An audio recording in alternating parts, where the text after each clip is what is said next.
Olá, bem-vindos a mais um Deep Dive.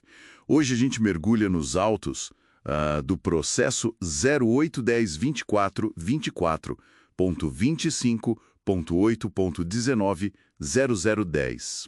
Isso aí, direto do Juizado Especial Cível lá de Bom Jesus do Itabapoana, no Rio de Janeiro. Exato. E olha, temos as peças aqui, petições, atas de audiência, certidões. É um caso de indenização por dano material.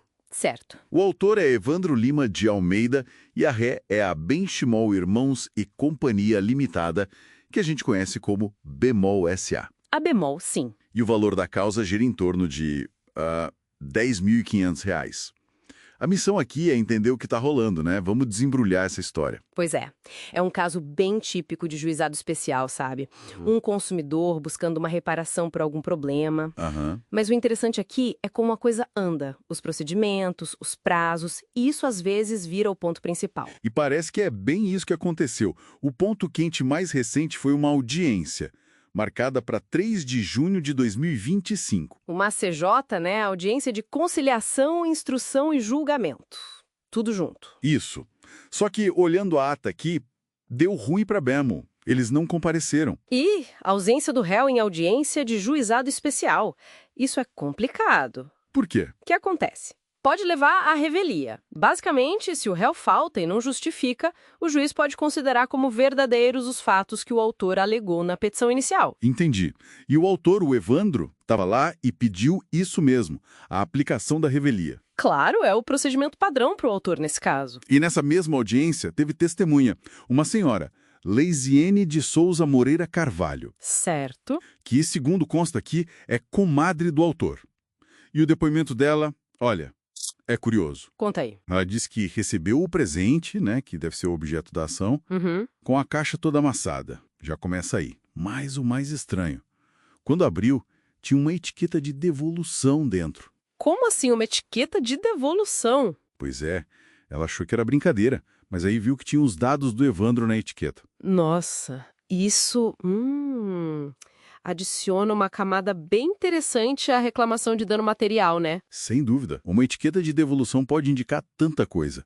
Que o produto talvez já tenha sido enviado para outra pessoa, ou que voltou por algum defeito. Levanta suspeita sobre a condição real do item. Exato. Mas segura aí, porque a história dá uma virada processual agora. Ah, lá vem. Dia 11 de junho. Isso é depois da audiência em que a Bemol faltou. Ok. Eles protocolam uma petição. Apareceram nos autos. E o que eles dizem nessa petição? Imagino que não seja para concordar com a revelia. Não mesmo. A Bemol, representada por um advogado, o Leonardo André de Aragão. Aliás, a procuração dele está aqui.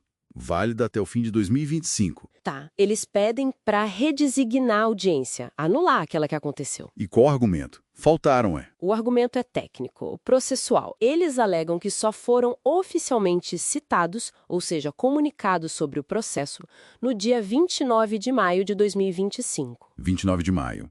E a audiência foi dia 3 de junho. Exatamente. Juntaram até o aviso de recebimento dos Correios para provar essa data da citação. Ah, entendi a linha de defesa. Eles vão alegar que o prazo entre a citação e a audiência foi muito curto. É isso, tem um prazo mínimo. O Código de Processo Civil, no artigo 334, estabelece prazos mínimos para garantir que a parte tenha tempo de se preparar. Se a citação foi dia 29 de maio para uma audiência no dia 3 de junho... Fica apertado, né? Fica muito apertado. A Bemol está dizendo, basicamente, olha, eu não fui à audiência porque nem fui avisado com a antecedência que a lei exige. É uma nulidade processual que eles estão apontando. Entendi. E eles pedem também que as próximas intimações sejam feitas de outra forma, né? Eletronicamente ou direto para o advogado. Sim, para evitar qualquer problema futuro com comunicação. Eles juntaram também o Estatuto Social, comprovando sede, CNPJ, tudo certinho. Querem mostrar que estão se organizando no processo agora. Então, para a gente organizar as ideias, teve audiência, a Bemol faltou, teve testemunha falando da caixa amassada e da etiqueta, mas aí a Bemol chega depois e diz, opa, peraí, essa audiência nem valeu porque me citaram tarde demais. É esse o nó da questão agora. Exatamente resumido. O caso virou um belo exemplo de como o procedimento, as regras do jogo processual são cruciais. Certo. A discussão principal agora não é nem se a caixa estava amassada ou não, mas se a bemol foi corretamente chamada para o processo a tempo daquela audiência. E se o juiz concordar com a bemol? Se o juiz acatar o argumento da citação tardia, ele pode anular a audiência do dia 3 de junho e todos os seus efeitos, incluindo a possível revelia. Nossa, aí volta tudo para trás, praticamente. Exato. Teria que marcar uma nova data, e aí sim a bemol teria a chance de apresentar a defesa dela, contestar o pedido do Evandro, talvez até propor um acordo. Então, a grande pergunta que fica no ar é: como o juizado vai decidir sobre essa petição da bemol? Vai anular ou vai manter a revelia? Precisamente. Essa é a próxima etapa crucial a acompanhar nesse processo. E pensando além do processo, né? Sim. Fica aquela pulga atrás da orelha sobre a tal etiqueta de devolução? Pois é. Além da briga processual, fica a reflexão, né? O que isso diz sobre os controles internos da empresa, sobre a logística, como um produto que aparentemente foi devolvido acaba sendo enviado como novo para outro cliente? É algo para se pensar sobre a experiência toda de comprar online, né? A jornada do produto. Exatamente. Uma questão que transcende esse caso específico e toca em práticas de mercado no e-commerce. Fica aí a reflexão.